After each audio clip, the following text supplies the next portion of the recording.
Well, here we are, getting ready for our last First Monday concert of the 22-23 season on May 1st. We've had quite a season. We started off with 3 programs, all French music. I had never done that before, and I couldn't be more happy about what we accomplished. We had about a dozen different composers representing from the Baroque to the mid-20th century, and it was a joyful endeavor with great result. So now we're in the spring, and this is the last of 3 concerts that, as I was planning, struck me would be an ideal time to celebrate the 100th birth year of the great Hungarian composer György Ligeti. Ligeti was actually born in Romania, lived in Hungary, spoke Hungarian, spoke many languages, but we think of him as a Hungarian composer. And I had trouble putting this program together. I knew when I started that I wanted to honor Ligeti, and so I knew that I was going to have a performance which is in the middle of the program of Ligeti's second string quartet. And I knew that the program was going to end with the very great piano quintet of Robert Schumann. But I didn't know how to fit them quite together. And I also knew that Kim Kashkashian, my viola colleague at the Conservatory, was going to be playing on that program to begin it. So she and I had a long talk about what piece to put there. And she led me to a piece by György, not Ligeti, but György Kurtág. György Kurtág was a Hungarian composer. He's now 97 years old and was born 3 years after Ligeti. And they were lifelong friends. And the piece actually that we're going to present is an homage to Robert Schumann. I'll get to the piece in a minute, but I'd like to talk a little bit about the friendship of these 2 great composers. Ligeti died in 2006, and he and Kurtág had stayed in close connection just until Ligeti was gone. Very close, really close. And so I found that after Ligeti died, Kurtág wrote and spoke kind of a eulogy of him, and I found a transcription of that. And part of that at the beginning I want to read for you. It's Kurtág speaking about how they came together. We met and became friends 62 years ago. In the first days of September in 1945, the entrance exam for the composition class at the Budapest Music Academy changed my life forever. We waited to be called. There they were, sitting, they didn't really know one another, György Ligeti and György Kurtág. At the same time, while waiting, I flipped through his scores and saw how far above me his knowledge, maturity, and musical fantasy put him. I hooked up with him then for life. Until 1956, as long as he lived in Budapest, we were bound by a close friendship. I had the privilege of witnessing the creation of his works and participating in his life. I see his life as a single entity, his oeuvre, his works, endlessly held together by loyalty and fidelity. So here are these 2 great artists, composers. They were about as close as 2 people could be, discussing every work of the other, comparing ideas, lifelong, even if they were no longer in the same city. And today, Kurtág, at age 97, is perhaps our strongest link to Ligeti's memory. So our program tonight ties Ligeti and Kurtág together. And the piece we're starting with is called Hommage à Robert Schumann. And it's based upon Kurtág's very deep regard for Schumann as a composer and as an artist. As effusive, full of energy, adventurous as Ligeti was, Kurtág has always been keen of focus, is how I would say it, and reluctant to say more than absolutely necessary. As Arnold Schoenberg said about his student Anton Webern, Webern could write a novel with a sigh. It's something like that that I think informs Kurtág's creations and his attitude toward what he writes. He's mostly written music that you could say is aphoristic, short little bursts of sayings that are very compelling. And tonight's piece is all about that. It's written for the same three instruments as a piece that Robert Schumann wrote for viola, clarinet, and piano. That piece, Märchenerzählungen, it's fairy tales in English, was something that obviously Kurtág knew. And I have to say to you that when you listen to this piece, if you keep looking for quotations from Schumann's music, you're not going to hear it. The language is different, but the ideas are the same. Schumann himself often collected small vignettes, small pieces, and would weave them into a bigger piece. In that sense, that's what Kurtág is trying to do in this piece, what he does in this piece. A word about Schumann. Schumann was a very complicated artist and spoke about himself as having two defining personal traits. We think of that as, was he bipolar? Maybe, but anyway, he was complex. Schumann wrote about music, and he gave the name Florestan. Florestan is a character in Beethoven's only opera, Fidelio. And Florestan is a revolutionary who was a man of action, very intense, very doing things, very fighting for justice. That's one part of Schumann. Another part of him takes the name of an actual living poet from Rome named Eusebius. And Eusebius was a dreamer, and so there is that part in the life of Robert Schumann. And finally, there is a third character, because in life, Robert Schumann was always trying to reconcile these two parts of his personality that kind of fought against one another. And he gave a name to that third character, Meister or Mr. Raro, Claire Ra, R-A, and Robert, R-O, Raro. So that was the integrated personality. So now let me tell you just a little bit about this piece, which is only 12 minutes long. 6 short, very short movements. First one titled Kapellmeister Johannes Kreisler's Curious Pirouette. Kreisler, well, we know him in our time more as a violinist, but Kreisler was a character created by the writer E.T.A. Hoffmann, who was kind of energetic and lively. And by the way, Schumann himself wrote a big piano piece called Kreisleriana, which is based upon the ideas of this character.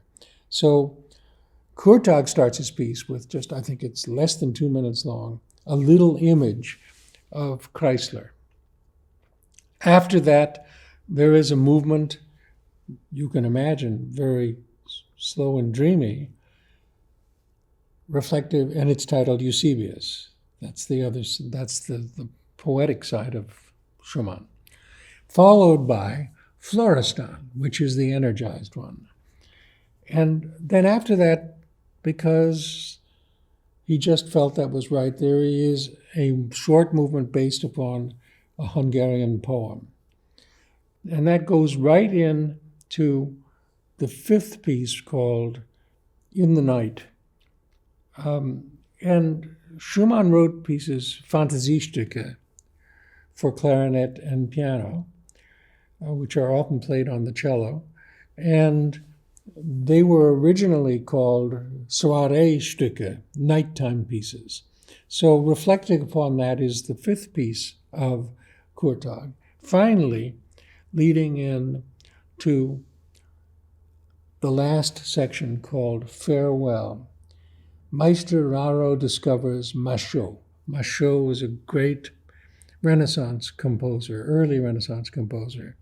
And he's dealing with that influence on Schumann. It's very reflective, and this huge 12-minute piece, I'm joking, it is a huge piece, but it doesn't take many minutes to say, ends as if the curtain is going down with the clarinet picking up a mallet and making a soft beat on a huge bass drum. That's what you need to know. Let's listen to the piece. The last work by Ligeti of our spring survey is his second string quartet. The first one, by the way, was still in his what you might call his Hungarian period. It was very influenced by Béla Bartók. But this couldn't be more different. This is a piece that was written by Ligeti in 1968, by which time he was an internationally known composer, made famous along the way by his music being used by Stanley Kubrick in his film 2001, A Space Odyssey. By the way, the filmmaker never asked Ligeti for permission to use his music, and only after some difficulty did Ligeti get paid for the use of it, an overwhelming sum of $3,000. Interesting. Okay. Anyway, so by 1968, Ligeti was well known, and at that point he was, as in some of the music we've heard, he was very interested in texture.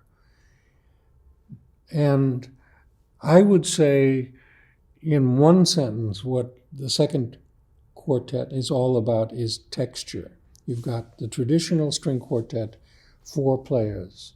They start sometimes joined, they sometimes separate, but they are nonetheless always concerned in what Ligeti has written about how those 4 players interact to create new textures. Let me put it in perspective for you. When Ligeti was here in 1993, he spoke a lot about the idea that what we're used to in life is what makes us comfortable. But what makes us comfortable keeps changing over time. If you look at what music is being written today, what popular music is doing, you would say something like swing music is very old-fashioned. It's from the 1940s. It's 80 years ago, you know? And so somebody, for instance, who grew up in the lifetime of Haydn and knew the music of Haydn and the language he used, suddenly was moved forward in a time warp to the time of Wagner, and he heard Wagner. That person would be very confused. Now, long after both of them left us their legacies, or Debussy, or whatever, we're we've assimilated the collection of our legacy into what we consider the canon of our world of serious music. But what he was trying to say was that composers are always ahead of what is popular. They hear things that we haven't yet heard, and they bring them to life. There is, by the way, if you look for it, a very revealing interview in English you can find on the internet with Igor Stravinsky, in which he says exactly the same thing. He says, when they hear my new piece, it makes no sense to them. But after they get used to it, then they know what my language is. And that's exactly what Ligeti has done here. He was never interested in repeating what he had done before. He was like a scientist always in the laboratory, and he was very interested in science, among a great many other things. Always searching for new discoveries, always looking for new answers. And so this piece has 4 movements with different kinds of textures, and one of them is very mechanical, maybe going back to the sense of the metronomes that we had in the April program. But it goes through each of those, and then at the very end, it fades away. It wouldn't do any good for me to try and say, here he uses the 2nd degree of the scale and the instruments are put together. I think my hope is that you will not expect this piece to be something from long ago. It isn't new anymore, by the way, but that you can listen to it with fresh ears. And if it attracts you, you will listen to it again. And then pretty soon you will know and understand what Ligeti has given us. So let's listen to the quartet with that in mind, that not with a preconceived notion about what classical music should be, but what Ligeti heard based upon his deep knowledge of classical music, but seemed what he wanted to say. So here it is. Our season this year ends with a piece that I could only describe as an old friend. It's Robert Schumann's great, great piano quintet, Opus 44 in E-flat major, written in 1842. And Schumann seemed in his life to write music for a year, all of the same kind. So the earliest music is one big piece for piano after another. At some point, he is writing things for voice, beautiful song cycles.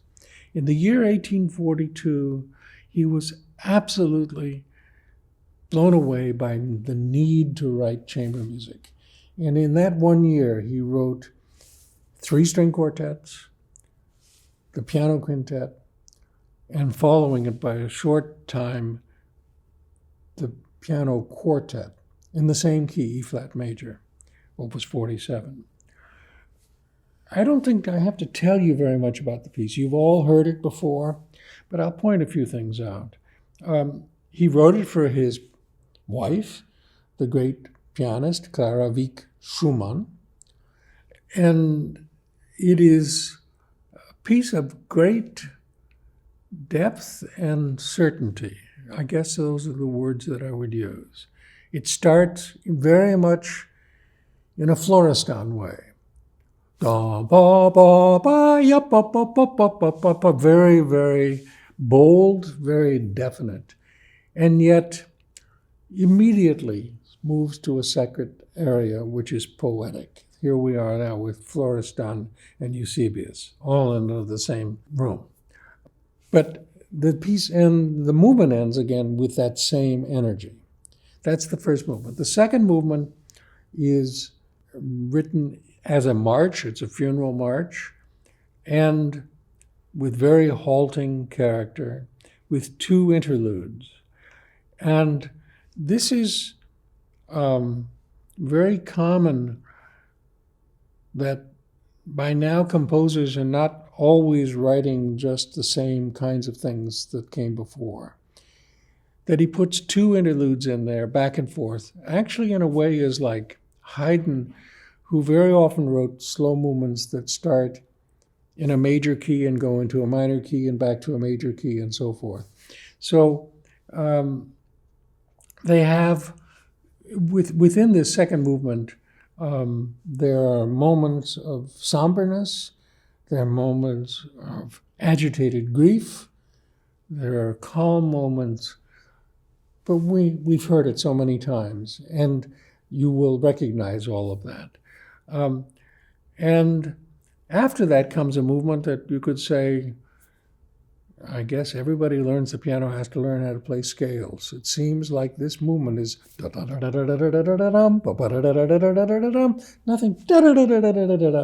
It's cute in that way.